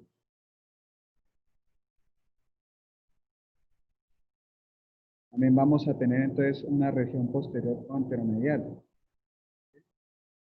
Estábamos hablando que la región posterior tiene que ver con los efectos simpáticos. Y se los dice. Se los dice, excitación del simpático.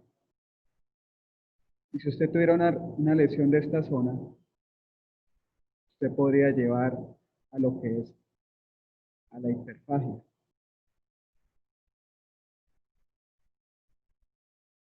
Recuerden que uno se regula o autorregula dependiendo del otro.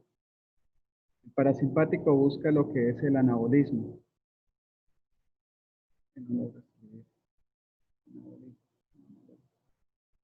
Mientras que el simpático el catabolismo. En uno se preserva la energía que es en el parasimpático, mientras que el gasto de energía ocurre en el simpático. Entonces, si ustedes dañan esta zona, resulta en que usted aumenta los procesos de autorregulación, como la hiperfagia, ¿sí? El sueño, como les decía el profesor Ballesteros, entre otros tipos de componentes.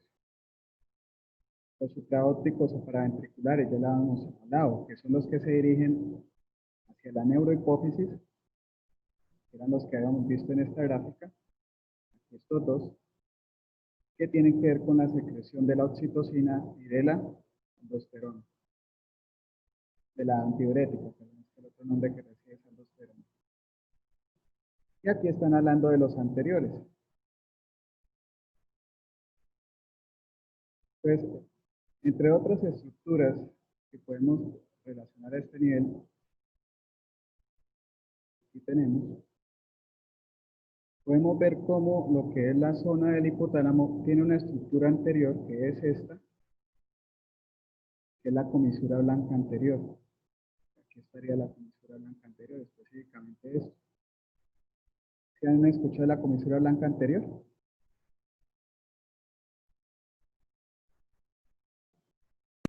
Sí, profe. Porque la comisura blanca anterior es la que conecta directamente el hipotálamo con el fornix. Aquí tienen ustedes el fornix. El fornix ya había mencionado que se conectaba ¿con quién?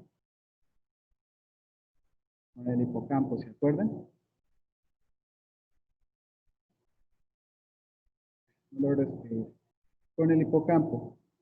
Desde atrás tiene lo que se llaman pedículos. El fornix tiene desde atrás lo que se llaman pedículos y hacia adelante con unas columnas que descienden unas columnas.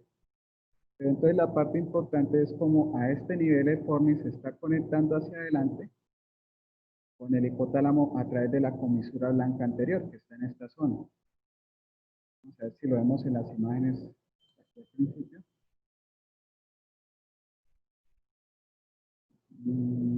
Aquí se ve un poco de la comisura blanca anterior, esta zona.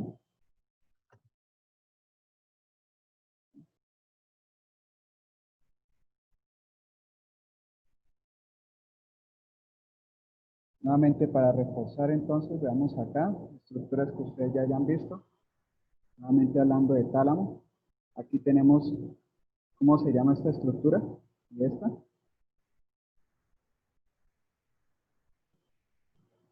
¿Alguien sabe cómo se llama? ¿Aló? Chicos, ¿alguien sabe cómo se llaman esas dos estructuras, estas dos bolitas que señalé, esta y esta? ¿Esos son los mamilares, profe? No, por eso mismo quería mostrársela, porque suele haber la confusión. Como tiene esa forma redondita, recuerden que los cuerpos mamilares están adelante, son anteriores, pero atrás son los folículos. ¿Se acuerdan de los folículos? Si quieren borro aquí todo esto. Como está en un PDF es un poquito difícil trabajar en esto. ¿Sí me están escuchando bien o mal? Es la otra No, pregunta. profe, es que se les Profe, se escucha lejos. muy lejos. Entonces, espera, quito aquí esto. Espera. Déjenme configurar algo acá. Micrófono. ¿Y ahora sí me escuchan bien o no? Profe, se les sigue escuchando. ¿Acá me escuchan mejor o no? Peor, profe. No, es que no estoy en la casa, estoy en la UIS y tengo dificultades. Tengo aquí los audífonos, pero tengo el micrófono pegado en la boca y no me escuchan. Sí, no sé qué pasa. Ahí se le escucha mejor. Sí, bueno. Entonces, estas estructuras hacia atrás son unas estructuras que están a nivel del mesencéfalo. Cuando estén por detrás del acueducto mesencefálico, voy a tratar de borrar. Si quieren, déjenme volver a abrir la presentación para que se borre todo eso. A ver. No, me cierra todo. Comentario, borrar.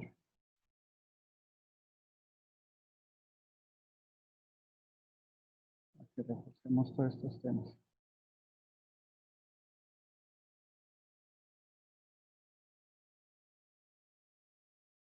Entonces, estos de adelante son los cuerpos mamilares. Recuerden que guardan relación con el hipotálamo. Pero estas estructuras que están atrás y cerca del cerebelo, miren aquí el cerebelo, son los colículos, el superior y el inferior. ¿Por qué se los muestro? Porque uno se confunde debido a que como tienen esa forma redonda, uno siempre se acuerda de los cuerpos mamilares y se le olvida el nombre de los colículos. Que a uno le pueden preguntar con qué núcleo conecta el colículo superior. ¿Alguien sabe con qué núcleo se conecta el colículo superior?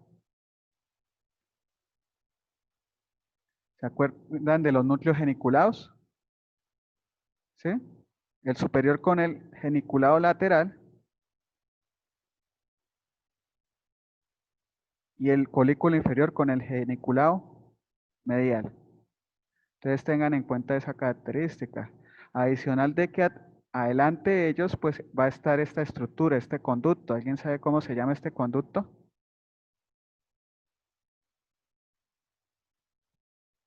¿Aló? ¿Alguien sabe cómo se llama ese conducto? Conducto cerebral del mesencéfalo. Dile conducto mesencefálico. Con eso es suficiente, ¿vale? Conducto mesencefálico. Que su función simplemente es comunicar el tercer ventrículo, que es la zona que está por las paredes mediales del tálamo, ¿sí? Con el cuarto ventrículo, que lo tenemos aquí.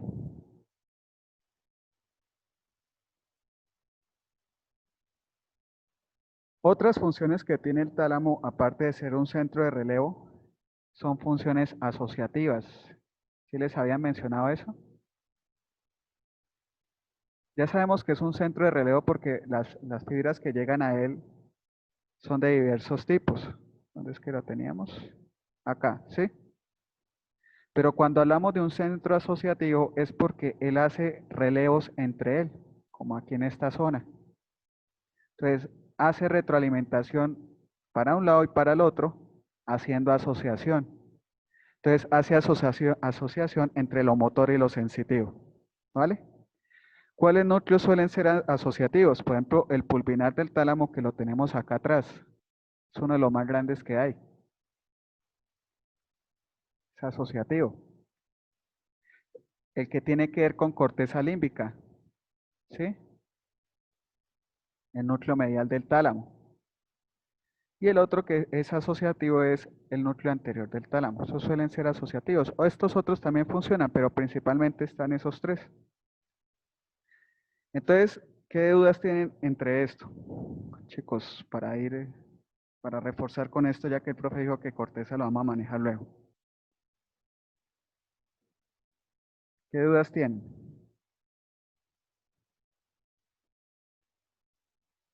O les hago preguntas, como si fuera de previo. Entonces, si se les preguntara aquí que teníamos, aquí tenemos el núcleo lateral posterior del tálamo, ¿sí? Y se les preguntara una aferencia, ¿ustedes qué responderían?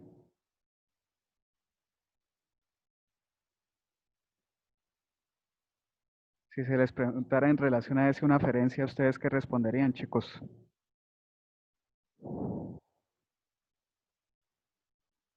¿Alguien? ¿Saben qué es una aferencia? ¿Aló? ¿Quién me dice que es La una aferencia? aferencia es de donde pues cierta parte recibe como la información o las conexiones. Sí, de dónde está viniendo. Y recuerden que la eferencia es luego a dónde está yendo. Entonces, una aferencia si es el núcleo lateral posterior del tálamo o posterolateral del tálamo. Hay una muy sencilla, el lemnisco medial, ¿sí se acuerdan? Que es donde están los núcleos de Gracilis y cuneatus. ¿Por qué uno dice el lemnisco medial y no Gracilis y cuneatus? Porque como esta es una unión de los dos, es la que está antes de llegar al posterior del tálamo, posterolateral del tálamo, perdón. Y antes de él sí estaría lo que es Gracilis y cuneatus. Entonces, cuando uno dice una aferencia del lemnisco medial, uno sí dice Gracilis y cuneatus. Pero cuando uno dice una aferencia en relación al posterolateral del tálamo, uno referencia es al lemnisco medial. En cambio, si uno dijera una eferencia que sería donde llega, ¿qué responderían ustedes? La corteza sensitiva. ¿Especialmente cuál? Las áreas 3, 1 y 2. 3, 1 y 2, que es sensitividad primaria. Pueden decir sensitividad primaria o 3, 1 y 2. ¿Listo? Aquí en Profe, Sí, dime. una pregunta, lo que usted decía del menisco es igual al cordón posterior o cordón lateral que nos hablaban ahorita. No, esta es otra cosa. ¿Te acuerdas que Gracilis y cuneatus a nivel del bulbo raquídeo, cuando se van a decusar, forman como un tipo de fascículo que se llama el lemnisco medial? Sí, señor. Entonces, el lemnisco medial es esa estructura de la unión de Gracilis y cuneatus, que está a nivel del bulbo raquídeo. Es que no tengo una imagen aquí, muestra a ver si hay alguna. Entonces, a ese nivel, ellos dos se unen y empiezan a viajar por la protuberancia, el mesencéfalo, hasta llegar a nivel del tálamo. No, no hay un dibujito que muestre eso. No hay un dibujito. Pero como, Profe, es que en una de las imágenes que ustedes mostraron ahorita en la presentación, pues sí, que había como una tabla, decía que pues la aferencia del núcleo ventral posterolateral era el cordón posterior y el cordón lateral. en Entonces esta, creo que por eso puede surgir como la confusión. la aferencia del tálamo. Sí, esto es lo que tú dices, ¿cierto? Sí, señor. Sí, señor. En eso también es real, o sea, es verdad, porque tú estás, o sea, él está, Profe, se le fue el sonido. aló, que él está hablando en relación de los fascículos nerviosos que llegan a él, ¿sí? Como lo que es los espinotalámicos, ¿sí? El lateral y el posterior. O sea, perdón, que viajan por el cordón posterior de la médula espinal, ¿sí? Y viaja el espinotalámico anterior y el espinotalámico lateral. En eso es verdad. Pero yo estoy referenciando es, por ejemplo, aquellos que tienen que ver con la propiocepción y el dolor. ¿De qué tipo? ¿Consciente o inconsciente? ¿Era siliconeatus que es consciente o inconsciente? Propiocepción Consciente. consciente. Consciente. ¿Sí? Pero como ellos tienen un relevo antes de llegar al tálamo, ese es el lemnisco medial, ¿sí? Uno suele decir que la aferencia es el lemnisco medial. Por eso no se preocupen que cuando nosotros hacemos el previo, nosotros no preguntamos nada rebuscado. Nosotros hacemos preguntas que sean muy conceptuales. Entre eso es, por ejemplo, un sitio de relevo anterior a que hubiera llegado al tálamo. Es uno de los más principales que hay con Gracilis y cuneatus, ¿vale? Si no, de todo modo, no se preocupen que nosotros vamos a tener como referencia las diapositivas que tiene el profe Ballesteros, ¿sí? La pregunta también puede ser simplemente esto.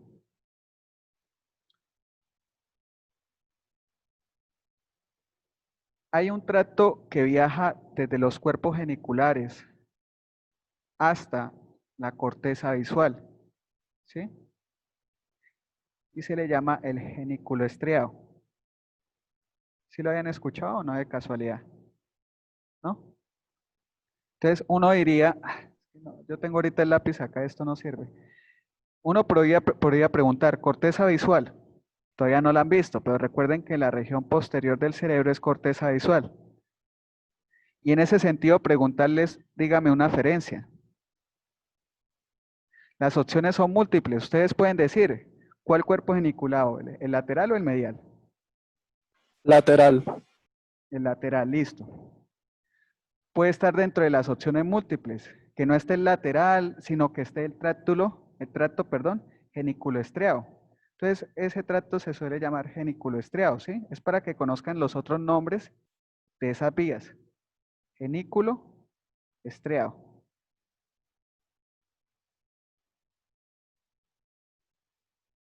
Es por si no lo ven, porque hay tractos también que llegan desde el tálamo hacia el cerebro.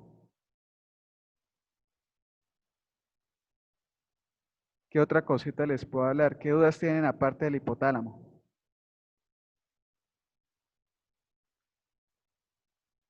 Entonces miren las relaciones que guarda el hipotálamo. Tal vez de eso no hablamos. ¿Alguien sabe qué hueso es este?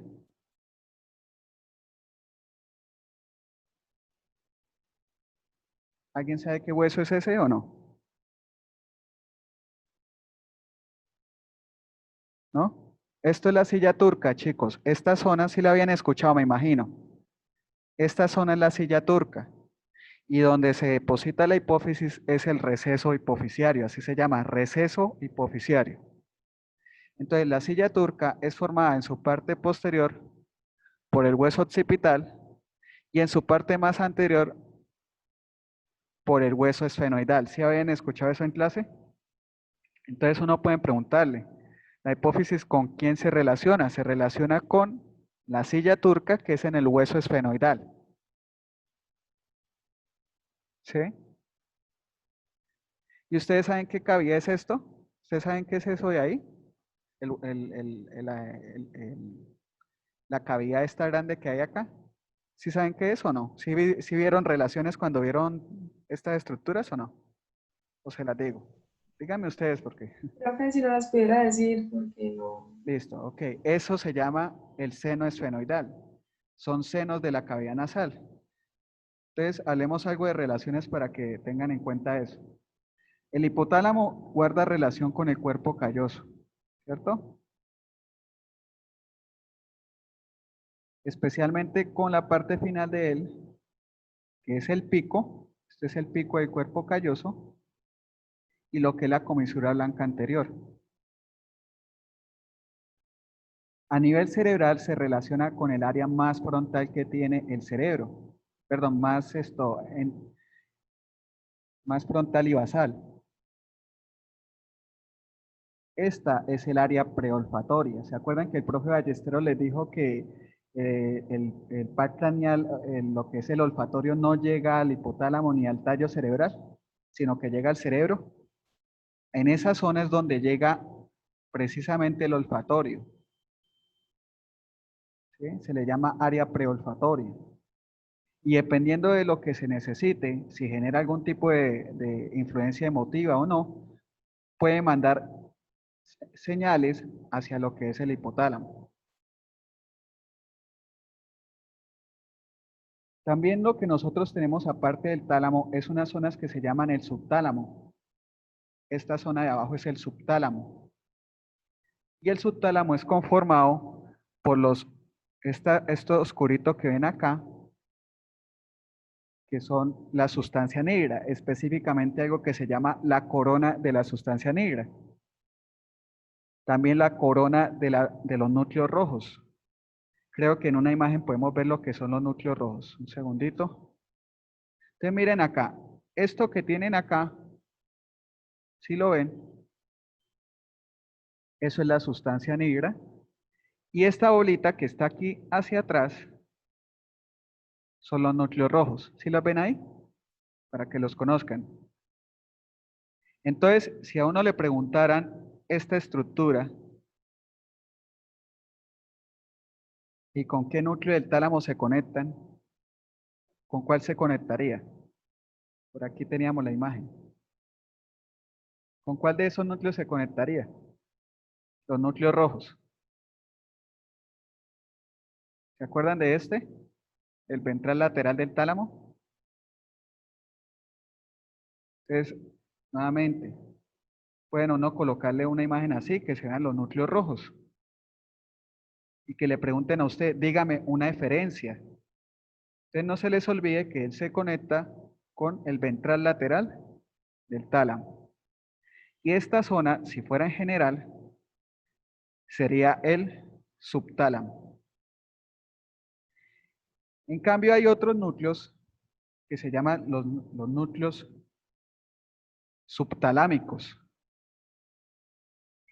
Vamos a ver si está por acá. ¿Han escuchado de la avénula? ¿O no? No, señor. Bueno, entonces miren acá. Esto es la glándula pineal, ¿sí? Y aquí se forma como un tipo de comisura que va subiendo. En esa zona es donde están los núcleos subtalámicos. Y esa zona es la zona que pertenece al epitálamo, ¿sí? ¿Sí?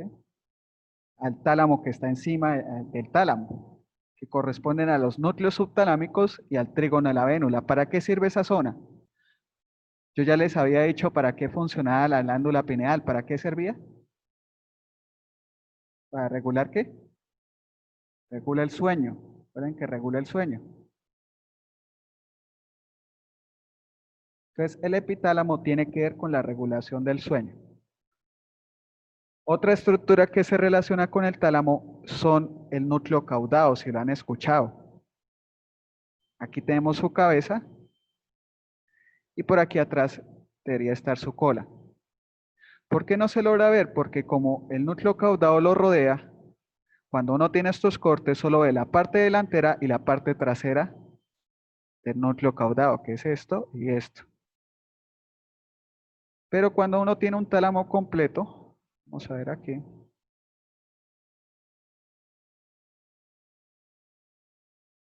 El núcleo caudado suele envolverlo de esta manera, encima de él. Entonces, el tálamo está envuelto por arriba por el núcleo caudado. Y por eso ese núcleo caudado se conecta muy fácilmente con el núcleo ventral anterior del tálamo. ¿Sí? La cabeza del núcleo caudado, a través de los núcleos lenticulares, se conecta con el núcleo ventral anterior del tálamo. ¿Qué dudas tienen para terminar? Ya que creo que tienen clase ahorita a las 11. Cuéntenme qué dudas tienen, chicos, para terminar. Chicos, hola. ¿Qué dudas tienen?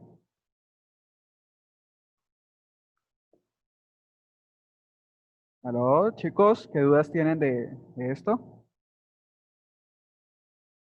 ¿O no tienen dudas? ¿No, chicos? ¿Aló? ¿Si alguien? Entonces, como no tienen dudas, chicos, y tienen clase, pues yo les subo la grabación más tardecito, ¿sí? Y pues para la próxima clase, pues veremos corteza, ¿vale? Listo, profe, muchísimas gracias. Bueno, Gracias. pues que tengan buen día, hasta luego. Gracias, profe. Bueno, hasta luego. Hasta luego.